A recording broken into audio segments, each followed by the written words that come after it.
Trans person is not going to attack you in the bathroom. If a man wanted to attack a woman that's using the restroom, he can just walk into the bathroom. He doesn't need to put on a dress and long hair to do it. There's something so toxic about looking at trans people like predators.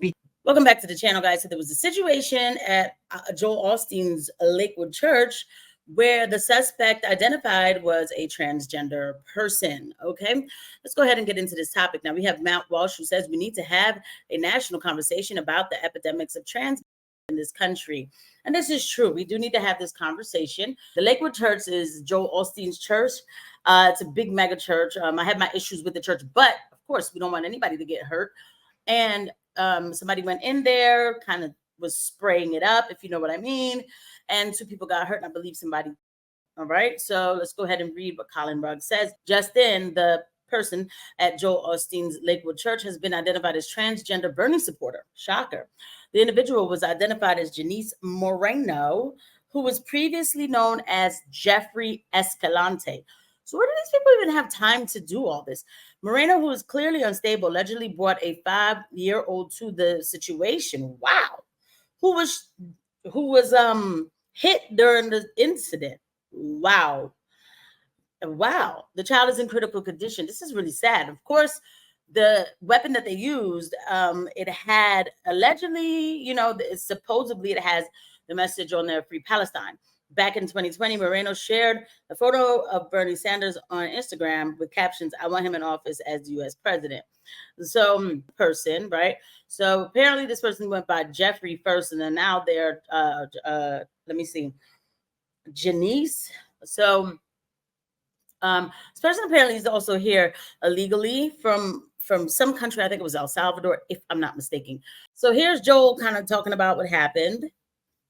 Opinion, all of these men and women did an amazing job, and it's just you said it, Chief. It could have been a lot worse. Of course, we're devastated. I mean, we've been here 65 years and have somebody shooting in your church, but we don't understand why these things happen. But we know God's in control, and we're gonna pray for that little 5-year-old boy, and pray for the lady that was deceased, her family, and all, and the other gentleman. But I don't know. It's just kind of in a fog, but. All right, so we'll stop there. Now, a lot of people are accusing Joel. They're saying, not accusing, but they're like, why is he smiling? Yeah, I think he has a nervous smile. I'm not going to lie to you, because I kind of want to say the same thing too. Like, why is he smiling? But I do think it's a bit of a nervous smile. Now, of course, at Krasinski, he says, 2 individuals were ended, including a young child, and a woman was ended. Now we know apparently that was a man. And people get mad and they say, Joel is saying he doesn't understand why these things happen, but we do know why they happen because of but we do know apparently, why these things happen because of the pew-pews. Like that's what Ed is saying here. And he's saying God is in control as a cop-out. Well, no, it's not really a cop-out, because I use those words myself when, things happen to me that I can't understand. So, and Ed says that, Osteen will likely raise funds off this tragedy to buy himself some fancy cars and houses. Again, I can make an episode about how I feel about Joel Osteen. This is not that. People are going to talk about the weapons, but the fact is, you can do as many weapons laws as you want to. I know I've heard of people buying them for $30 on a corner in the street. So it doesn't change anything. That's just how I look at it. Now, to get back to the actual person who did this, who we need to be talking about, obviously not stable. Now, we're not going to say on this channel that all of them do this, right? No, but there is a rising case of this happening. I did the story about the one in Nashville and everything. I did talk about that. This is happening. And I think, too, a reason why this is happening a lot more than we're ready to talk about is because of the fact that we're just rushing people into this big decision in life. People don't get the kind of therapy that they're supposed to have. When I was a young girl and I was watching Lisa Gibbons or something, I forgot which one of those talk shows I was watching. It might have been Lisa Gibbons. And Marcy Bowers was on the show. And Marcy Bowers was talking about the amount of therapy needed in order for him to get, the wound cavity and all that stuff done and everything else. There was more of a guideline to follow. Now, anybody can walk in and say, I'm the other sex, and that's that. And the argument is, who are we to tell the person when they can be the other sex? What if they can't afford surgery? So, so we should just run with this immediately. It is antithetical to anything that you're doing to help people to go along with the delusion immediately. There should be a long amount. There should be a huge amount of therapy that goes into this. And I could imagine this person didn't. They probably threw estrogen at this man, kept giving it to him. He started hearing voices, and who knows what happened afterwards, right? People don't talk about it, and I talk, on this channel, we talk about it. And if you like the episodes that I've been doing, please hit the like button. But people don't talk about the side effects that comes with these hormones. The side effects that comes with puberty blockers. Lupron itself, right? Lupron itself, that is the medication to stop the puberty, to stop puberty, right? Okay. They get that medication to women who have endometriosis or, issues, female issues or whatever, and who have hard periods. And they give them Lupron to stop their period. Okay. And a lot of women have reported severe mental health side effects where they were severely depressed, hearing voices, the whole bit. And not to get too personal, but they offered me that medication before. And I was like, no, and this was before I knew about meds. They were like, we could just stop your situation, right? We could stop your monthly. And I was like, that doesn't feel right. Like, I just kind of feel like that should still come on. They're like, you don't have to have one. They really try to sell this thing to you. And I'm like, yeah, nah. And I did. And I'm so glad I didn't, because God forbid, I already have enough problems. Can you imagine? Right? No. Okay. What really pisses me off is that these cisgendered women all over the world, they cry and they welcome our help, the transgender community, non-binary community, for decades. Hell, centuries for that matter. Because transgender women and men and non-binary people have existed for centuries. Centuries. And we stood shoulder to shoulder next to all of these ungrateful women in this country and other countries, helping to fight for them to get the rights they deserve.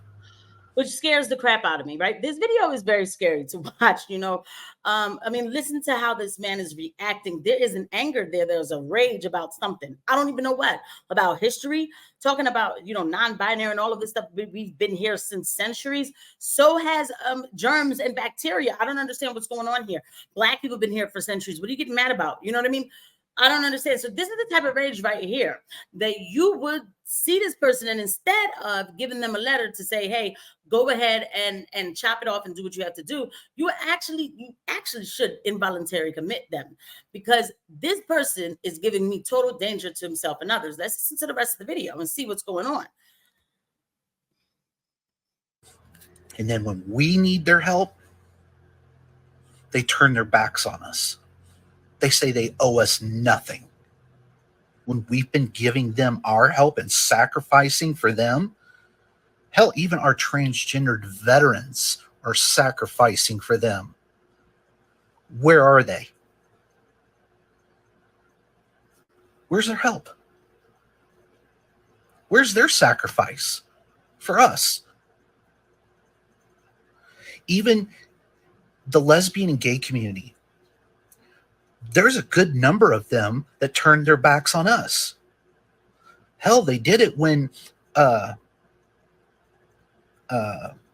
Sylvia Rivera was standing up trying to talk to the crowd years ago, decades ago. They were booing and hissing her.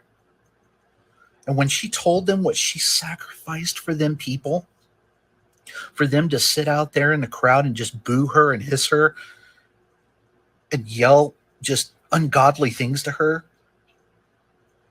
in that video, you notice that they get quiet.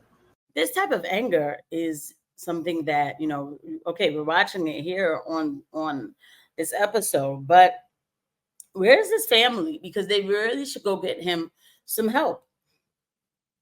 This person feels like he is owed something. I don't even know for what. Again, we stood by you to get you your rights. What rights? What are you talking about? Like, what is going on?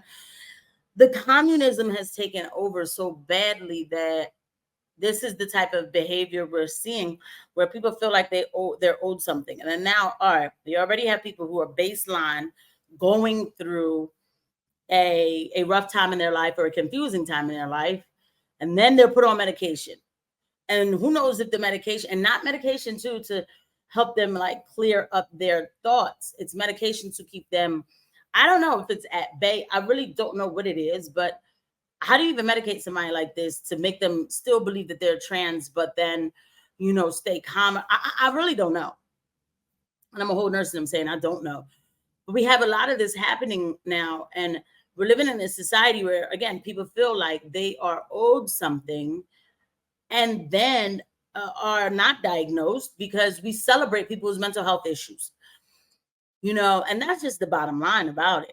All right. And I know there's somebody who's going to listen to this episode and say, oh, but I know a trans person, they don't act like that. That's good. I hate when people do that though, because it's always this thing where, well, I don't, and she doesn't. That is a individual thing. And I'm talking about a collective problem. Okay. I'm talking about a problem where we have to celebrate somebody who is disassociating from their body, who's having a mental breakdown for a reason. It might be a valid reason. We talked about Blair White, who feels like the reason why she's trans is because of what happened with his dad and stuff, right? So yeah, it's a valid reason, but we should get down to the root cause of the problem. Who knows? Maybe if somebody would have got down to the root cause of whatever Blair was going through, maybe Blair White wouldn't be Blair White. I don't know. I'm not here to say what would happen in that person's life, but the point that I'm making is we are celebrating some very dangerous ideology and affirming very dangerous and self-serving behavior. And we need to really have that discussion. And I think that we just started having it. I'll see you guys at the next video. Bye.